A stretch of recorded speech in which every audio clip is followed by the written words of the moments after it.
Imaginez, et si prendre soin de vous n'était pas une contrainte, mais une manière de vivre, de respirer, d'exister au quotidien. Aujourd'hui, j'ai envie de vous parler d'une rencontre, pas juste avec une pratique, mais avec une façon de revenir à soi. Bienvenue dans le podcast Les Marmites Nomades, un espace où l'on explore, où l'on comprend, où l'on évolue à son rythme. Aujourd'hui, on va parler d'un sujet vaste qui me tient à cœur, qui me passionne depuis longtemps maintenant et qui est profond et presque intemporel. L'Ayurveda, quand la médecine devient un mode de vie. Depuis toujours, je me pose des questions et je pense que c'est dans ma nature. Mais pendant longtemps, je vivais sans vraiment me comprendre et je pense que c'est le cas d'un peu tout le monde à un moment donné dans sa vie, de vivoter, de naviguer sans vraiment se comprendre. Et vers la trentaine, quelque chose a changé. Il aura fallu plusieurs échecs et c'est ce qui a déclenché en moi un besoin profond de transformation. C'était d'abord un ressenti et après je me suis mise à chercher, à apprendre, à observer et surtout à me poser les vraies questions. Quel mode de vie je veux vraiment? Qui je veux être? Actuellement, qu'est-ce que j'incarne qu'il faudrait que tout simplement je n'incarne plus parce que ça me dessert? Est-ce que je suis réellement épanouie? Qu'est-ce qui est pour moi l'épanouissement? Et là, la prise de conscience a été brutale. J'étais épuisée mentalement, émotionnellement.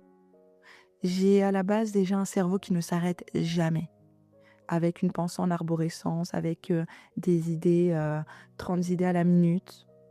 Mais à l'époque, c'était encore pire. Et mon hygiène de vie, disons-le clairement, n'était pas alignée avec ce que je voulais devenir. Alors, je vous vois venir, pas l'hygiène classique, heureusement, mais je parle plutôt d'hygiène intérieure, me respecter, m'écouter, bien me nourrir, ralentir, dormir correctement. Et ça, c'est encore un work in progress. Alors, je m'excuse pour mon anglais, je fais au mieux. Mais entre nous, se coucher à 22 heures avec un cerveau en ébullition et des projets plein la tête, c'est un sport de haut niveau. Mais la différence aujourd'hui, c'est que j'agis, je me renseigne, je sais où aller chercher les informations, vers qui me tourner et réfléchir à comment mettre en place un plan d'action pour le tester ou même pour agir si je sais que ça va me faire du bien. Même si c'est imparfait. Le principal, c'est de continuer que ça marche ou non et toujours avec gratitude. Ce n'est pas un échec, c'est un apprentissage. À cette époque, je le suis encore, maman solo, mais j'étais fatiguée, pas épanouie, ni dans ma vie personnelle, ni dans mon travail. Enfin voilà, il y avait rien d'épanouissant dans mon quotidien. Et le plus frustrant, c'est que je voyais les autres avancer. Et moi, j'avais l'impression de stagner ou alors même des fois de régresser. Et j'ai compris quelque chose de dur. Je ne me respectais pas vraiment. Alors, j'ai commencé à chercher ailleurs. Développement personnel, podcast, spiritualité, religion, remise en question. Et un jour, l'algorithme, pour une fois, a bien fait les choses. Je tombe sur une vidéo de yoga de Laruga Glaser. Et là, jackpot, je suis fascinée. Et je le suis encore. C'était beau, fluide, apaisant. Je me suis dit, je veux ressentir ça. Et comme Obélix, vous vous doutez bien, je suis tombée dans la marmite. Alors oui, je sais, elle était facile celle-là, mais elle était vraie. Petit à petit, quelque chose s'est ouvert. Le yoga m'a reconnecté à moi, à quelque chose de plus profond. Alors, ça n'a pas été instantané, hein. C'est toujours petit à petit. Au début, on ne voit pas les changements. On pose seulement des actes. Et cette période, ça a été comme une traversée du désert. Long, difficile, parfois douloureux. C'est un peu ce que les gens appellent la nuit noire de l'âme. Mais au bout, il y a une oasis. Au bout de ce désert, au bout de cette traversée. Et cette oasis, pour moi, ça a été le début de quelque chose. Là, je suis rentrée dans cette oasis, mais je n'en suis qu'au début. C'est une exploration lente et progressive et quasiment de toute une vie. Et justement, Moi, ça a été le début de mon chemin vers l'Ayurveda. Mais qu'est-ce que c'est vraiment l'Ayurveda? Alors, en version simple, l'Ayurveda, c'est une médecine ancestrale qui a un peu plus de 5000 ans maintenant. Mais pas seulement. C'est une approche globale qui prend en compte le corps, l'esprit et l'âme. Et pourtant, elle est encore incroyablement actuelle. Beaucoup de choses sont vérifiées, sont étudiées, et on se rend compte que c'est d'une justesse énorme. On dit souvent que le yoga et l'Ayurveda sont liés. Alors, je m'explique, il y a quand même une petite notion différente. Quand vous voulez faire l'expérience du divin, vous reconnectez à quelque chose qui est plus puissant, qui est au-dessus de vous, vous faites du yoga. Par contre, quand vous faites du yoga pour chercher à être équilibré, à être en bonne santé, là, vous faites de l'Ayurveda. Donc, le yoga élève, l'Ayurveda équilibre. L'un travaille sur l'éveil, l'autre sur la santé au quotidien. Mais pour moi, l'Ayurveda, c'est un mode de vie. Pourquoi? Parce que c'est d'abord du préventif. On prévient. Et s'il y a quand même un dérèglement, là, on agit pour soigner le corps, pour le rééquilibrer. C'est comprendre que ce que vous faites chaque jour façonne votre état intérieur. Et ce que j'aime profondément, c'est ça. C'est que ça ne demande pas de tout changer, pas besoin de devenir une version parfaite de vous-même, pas besoin d'acheter le dernier gadget à 3000 euros, c'est juste ajuster petit à petit. Par exemple, sans m'en rendre compte, j'ai commencé à privilégier des aliments de saison, à réduire certains excès, à faire des choix plus alignés, à mettre moins de sel dans ma nourriture, à boire de l'eau chaude dès le matin. Et ça a commencé à se faire naturellement parce que l'Ayurveda s'adapte à nous. C'est pas l'inverse. Et là, j'ai découvert quelque chose de fascinant. Les doshas. Alors ça, on va y venir dans d'autres podcasts. Mais je me souviens du premier test, j'étais sceptique. Je me disais, mais comment on peut savoir alors qu'il n'y a personne qui m'a ausculté, je n'ai pas été devant un médecin. Et pourtant, la décision était bluffante. J'ai compris que mon fonctionnement avait du sens. Et je n'étais pas trop, j'étais juste déséquilibrée. Et quand bien même j'étais déséquilibrée, ça change tout.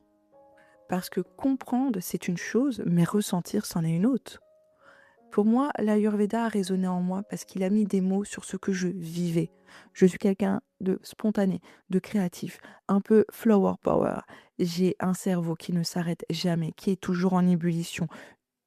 Un sujet, une thématique, quelque chose de visuel qui m'aura stimulé, ouvre une porte. Cette porte-là, elle ouvre sur encore une autre porte, et ainsi de suite, et ainsi de suite. Cette pensée en arborescence qui ne s'arrête jamais, même à 2 heures du matin, même à 4 heures du matin, c'est non-stop, en permanence.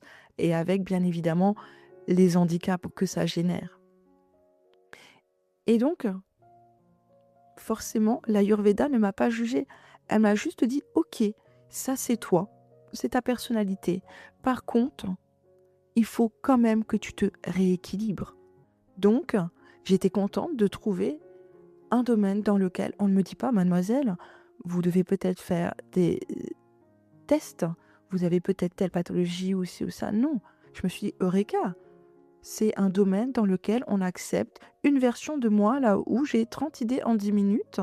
C'est génial, c'est épuisant, mais au moins on me dit, t'inquiète pas, il faut rééquilibrer. Donc, ça m'a permis de comprendre quelque chose de fondamental. J'ai besoin de structure, pas pour me contraindre, mais pour m'apaiser et pour réguler ce mental.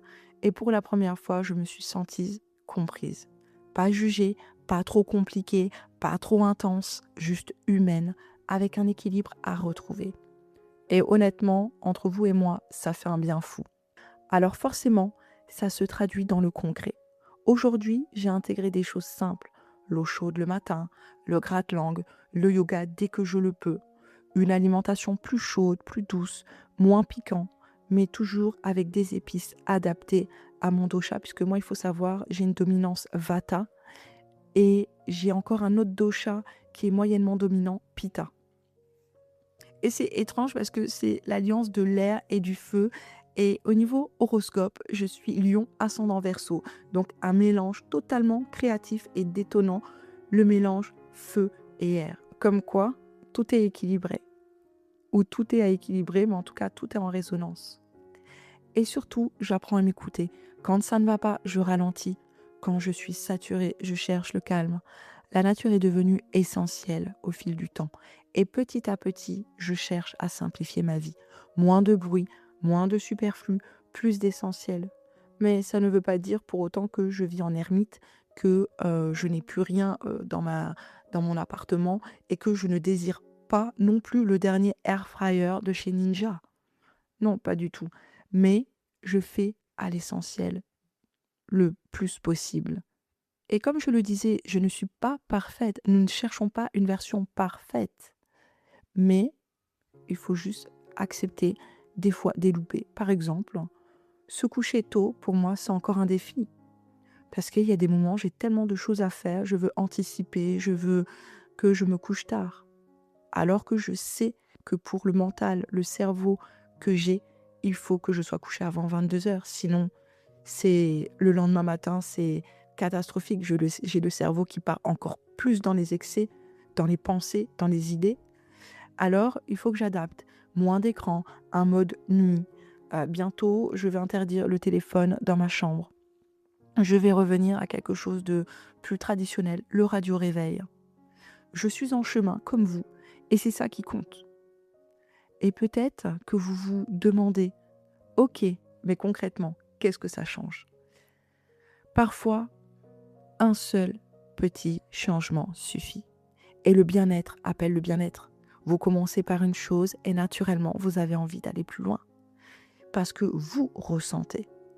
C'est le cercle vertueux. L'Ayurveda peut aider à apaiser le stress, la fatigue, les troubles du sommeil, la dispersion mentale et encore plein d'autres choses.